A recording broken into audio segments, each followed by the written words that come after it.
अंबे, माते तुझ्या मनात काय आहे? विघ्न निवारण कर अंबे, दिगू सखूचं रक्षण कर. अहो काळ वेळे काही भान आहे की नाही? एवढ्या मध्यरात्री देवी समोर ठाण मांडून का बसलाय?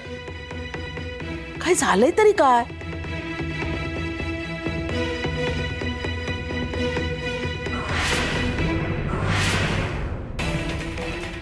सखू कुठे?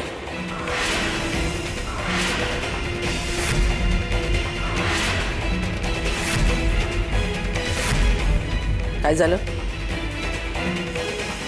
असे का बघताय? चोरी पकडली गेली का? सखू तिच्या खोलीत नाहीये, मी पाहिलंय. आणि इथे येऊन तुम्ही तिच्यासाठीच प्रार्थना केलीत, ऐकलंय मी. तेव्हा खोटं बोलू नका. सखू कुठे गेली आहे? सासरा सून मिळून काही कट शिजवताय का? नक्कीच तुम्हीच सखूला पाठवलंय. दिगूकडे पाठवलंय ना?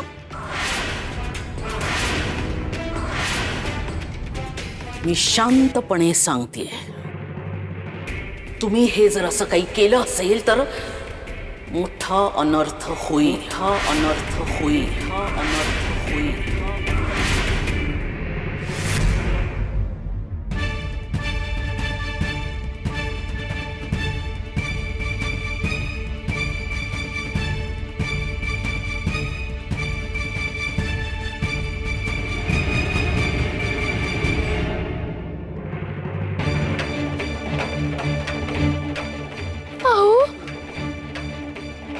काय झालं तुम्हाला?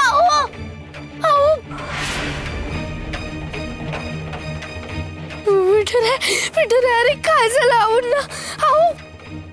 अहो शुद्धीवर या. अहो या ना, शुद्धीवर या. अहो उठा ना. सासरा सून काय दिगूच्या जीवावर उठलात का? जीवावर काय उठलो? कारण बाबाजींनी आधीच बजावलं होतं, हे व्रत एकट्या दिगूनच केलं पाहिजे. अहो तुम्हाला कळत कसं नाही? सखू तिथे गेली तर सगळा घोळ होईल. अहो तुमच्या पश्चात माझ्या दिगूला मी पितळ हातावरच्या फोडाप्रमाणे जपलंय. तुम्ही का त्याच्या जीवाशी खेळ खेळताय? आधीच तुम्ही इथे आल्यापासून ती सखू मोकाट सुटलीये.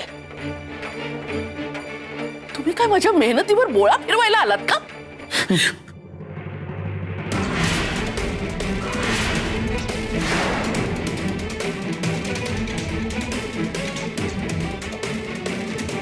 एक गोष्ट नक्की, मी सखूला कुठेही पाठवलेलं नाही.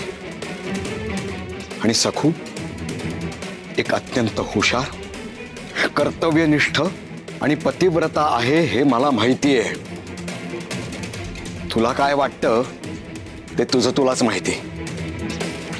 आणि सखू जर का माळावर गेली असेल ना, तर खात्री बाळग, तिला आई आंबेनं दिगूच्या रक्षणासाठीच पाठवलं असेल.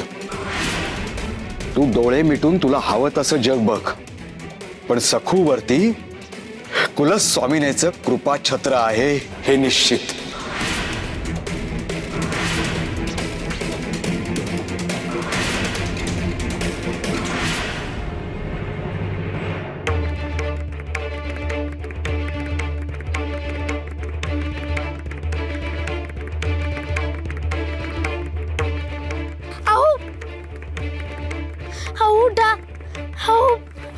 उठा ना. काय होतंय तुम्हाला?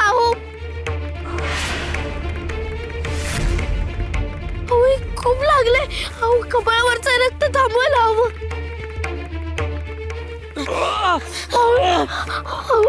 इथे पण दुखतंय का? थांबा बघू द्या.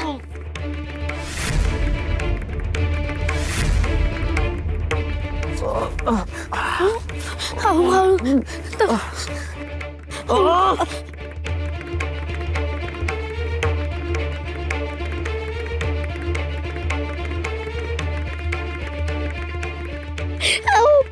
शुद्धीवर जागी व्हा.